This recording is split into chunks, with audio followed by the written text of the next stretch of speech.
To all India times की video में आपका स्वागत है। अभी पाकिस्तान में इंडिया से कश्मीर को लेकर नेगोशिएशन किया गया है सऊदी अरब में, और उसी के चलते मरियम नवाज़ और उनकी अपोजिशन पार्टी काफ़ी भड़क रही है। और ये एक छोटा सा एनालाइज है उनके मीडिया रिपोर्टर की तरफ से।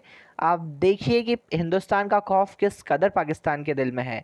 ये वीडियो पूरा देखिए, लाइक करें, शेयर करें और ऑल इंडिया टाइम्स को सब्सक्राइब करें। जय हिंद, जय भारत दोस्तों। पाकिस्तान और भारत के जो सिक्योरिटी के इम्पोर्टेंट लोग हैं, अगर उनकी मुलाकात हुई और उसके नतीजे में फिर DG ने एक जो पुराना मुआहदा था उसकी तजदीद की और उसके बाद अभी तक LOC पर कोई फायरिंग नहीं हुई, कोई मासूम जान ज़ाया नहीं हुई, तो फिर इसका मतलब ये है कि there is some substance in it. लेकिन जो आज मरियम नवाज साहबा ने बात की है वो एक बड़ी संगीन बात है। मैं आपको वो गुफ्तगू मरियम साहबा की सुनवा देता हूँ। इसमें शाहिद खाकान अब्बासी साहब की भी शामिल है। शाहिद खाकान अब्बासी साहब इसलिए रेलिवेंट है कि उस टॉप लेवल ब्रीफिंग में यह बताया गया कि जो ट्रैक टू डिप्लोमेसी है, खुद वज़ीर आज़म शाहिद खाकान अब्बासी जो नून लीग के वज़ीर आज़म थे, उन्होंने आके मिलिट्री लीडरशिप से कहा कि आप इसका आगाज़ करें, ये पाकिस्तान के लिए बहुत बेहतरी होगी। तो पहले आइए ज़रा मरियम साहबा और जो शाहिद खाकान अब्बासी साहब हैं उनकी गुफ्तगू सुन लें। भारत से बातचीत करने का ये मतलब नहीं है कि आप कश्मीर का सौदा करके वापस आ जाएं और चुपचाप आप क्या डील उनसे कर रहे हैं दूसरे मुल्कों में बैठ के, क्या बातचीत हो रही है कश्मीर के बारे में और दोस्ती के लिए क्या लिया जा रहा है, क्या दिया जा रहा है, वो अवाम के सामने बात आनी चाहिए। अब आप अपना बता दें प्लीज। देखिए, बात ये है, कश्मीर का मसला कोई खेल नहीं है। जो बात ऑफ द रिकॉर्ड है, ऑफ द रिकॉर्ड है। जो बात रिकॉर्ड पे होगी उसका जवाब मिल जाए।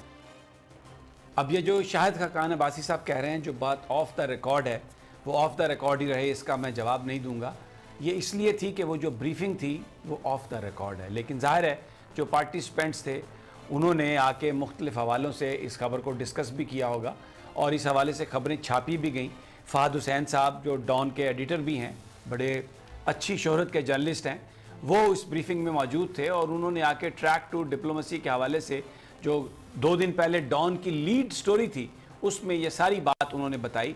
और ये भी बात जाहिर है उन्होंने किसी को कोट नहीं किया, लेकिन कौम को ये बात बताई कि ट्रैक टू डिप्लोमेसी हो रही है कश्मीर के हवाले से। अब राना साहब, सूरत हाल ये है, मुझे मेरे सोर्सेज ने बताया कि मरियम नवाज साहबा ने ये जो संगीन इल्ज़ामात लगाए हैं, क्योंकि वो एक ओपनिंग चाह रही हैं किसी न किसी तरीके से, जो मक़तदर इदारे हैं उनके साथ उनकी गुफ्तगू हो जाए, वो बैठ जाएं उनके साथ आपस में।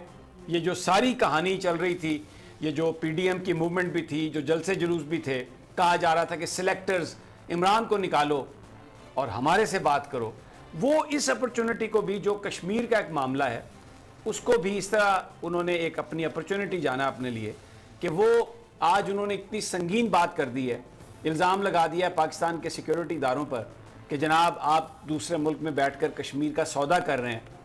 और फिर मैं जो डॉन के इदारियों को मैं इससे मिलाता हूँ, क्योंकि ज़ाहिर है डॉन वही अखबार है जिसमें सिरिल अलमेडा ने नवाज शरीफ साहब का इंटरव्यू छापा, और फिर वो जो सारी कहानी थी जो डॉन लीक्स, वो सारी और इनकी ऑर्केस्ट्रेट थी, उसमें मरियम नवाज साहबा और वो जो उस वक्त के वफाकी वज़ीर इत्तलात व नशरियात परवेज़ रशीद साहब, उनका एक बड़ा हिस्सा था। तो अब भी फिर डॉन में ये स्टोरी आई है जिसमें आज उनके इदारिये में ये कहा गया है कि स्टेक होल्डर्स को आप कॉन्फिडेंस में लें। अब कॉन्फिडेंस में लेने के लिए तो फिर बातचीत होती है। वैसी ही बात शायद मुस्लिम लीग नून चाहती हो, जैसे मारगला के एक मेस में मारगला रोड पर एक ब्रीफिंग हुई थी जिसमें गिलगित बल्तिस्तान के हवाले से तमाम सियासी कायदीन को मदऊ किया गया था। वहाँ पर बात तो गिलगित बल्तिस्तान की होनी थी, लेकिन वहाँ पर नैब के कवानीन भी डिस्कस होना शुरू हो गए। जाहिर है जब आपकी मीटिंग होती है तो फिर कोई किसी को रोक तो नहीं सकता कि कुछ भी आप बात कर लें। तो इस इशू को, मुझे ऐसा लग रहा है, मैं आपकी ओपिनियन चाहता हूँ कि मुस्लिम लीग नून ये समझती है कि इस इशू पर अगर हम प्रेशर डालेंगे तो जो ट्रैक टू डिप्लोमेसी करने वाले हैं वो हमसे बात करने पर मजबूर होंगे। लेकिन मैं एक बात की वजाहत कर दूं, मैं अगर उस ब्रीफिंग में नहीं था, I was not invited there, लेकिन जो मुझे पता चला उसमें भी ये कहा गया कि इस हवाले से जो भी फाइनल सेटलमेंट होगी, इस हवाले से जो भी मामले का हल होगा, उसकी निगोशिएशन जो हैं वो सियासी कायदीन ही करेंगे। वो पाकिस्तान के वजीर खारजा ही करेंगे। यानी ऐसी कोई बात नहीं है कि पाकिस्तान की इंटेलिजेंस के इदारे या पाकिस्तान के अस्करी जो लोग हैं, जो हमारी जो लीडरशिप है, वो अपने तौर पर कोई फैसला कर ले। लेकिन अब इस वक्त सूरत हाल ये है कि क्रेडिबिलिटी बाहर की दुनिया में सिर्फ पाकिस्तान की फौज की है। अगर टोनी ब्लिंकन ने अफगानिस्तान के मसले पर 2 कॉल्स की हैं तो वो भी सिर्फ जनरल कमर जावेद बाजवा को। अगर ऑस्टिन लॉयड जो उनके सेक्रेटरी डिफेंस हैं, अगर वो जाते हैं अफगानिस्तान और इंडिया आते हैं तो वो भी जो कॉल करते हैं वो जनरल कमर जावेद बाजवा को कॉल करते हैं। पाकिस्तान की जो पॉलिटिकल लीडरशिप है, उनके जो यहाँ पर, मैं ये सिर्फ एक जमात की बात नहीं कर रहा, तमाम जो जमातें हैं उनकी जो क्रेडिबिलिटी है शायद बैरूनी दुनिया में इस तरह से नहीं है, या वो उनको इतना ताकतवर नहीं समझते कि उनसे बात करें। तो उनसे जो भारत की फौज ने जो राब्ता खुद किया पाकिस्तान की फौज से और कहा कि हम मुज़ाकरात करने के लिए तैयार हैं, तो एक ही वजह से मुज़ाकरात पर आमादगी का इजहार किया गया कि कश्मीर को इस वक्त एक जेल बना दिया गया।